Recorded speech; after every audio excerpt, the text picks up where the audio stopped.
భక్త రామదాసు నడియాడిన స్థలాన్ని ప్రపంచ స్థాయిలో గుర్తింపు తీసుకొస్తామన్నారు మంత్రి పొంగులేటి శ్రీనివాసరెడ్డి. ఖమ్మం జిల్లా నేలకొండపల్లి మండల కేంద్రంలోని భక్త రామదాసు మందిరంలో రామదాసు ధ్యాన మందిరాన్ని ఆయన ప్రారంభించారు.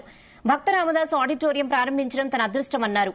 రాష్ట్రంలో ఎన్ని ఇబ్బందులు ఎదురైనా ఇందిరమ్మ రాజ్యంలో పేదోడికి అన్ని మౌలిక సదుపాయాలు కల్పించాల్సి ఉందన్నారు పొంగులేటి.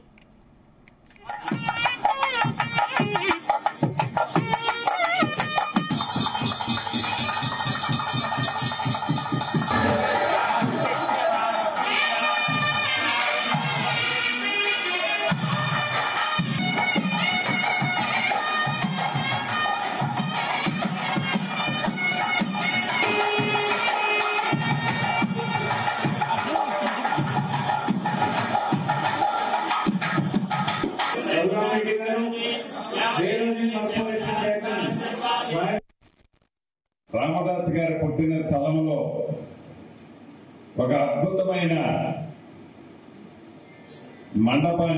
మందిరాన్ని ఒక కార్యక్రమాన్ని నా చేతుల మీద ఇప్పుడే ఓపెన్ చేసుకున్నాం. సుమారు 3 కోట్ల రూపాయలతో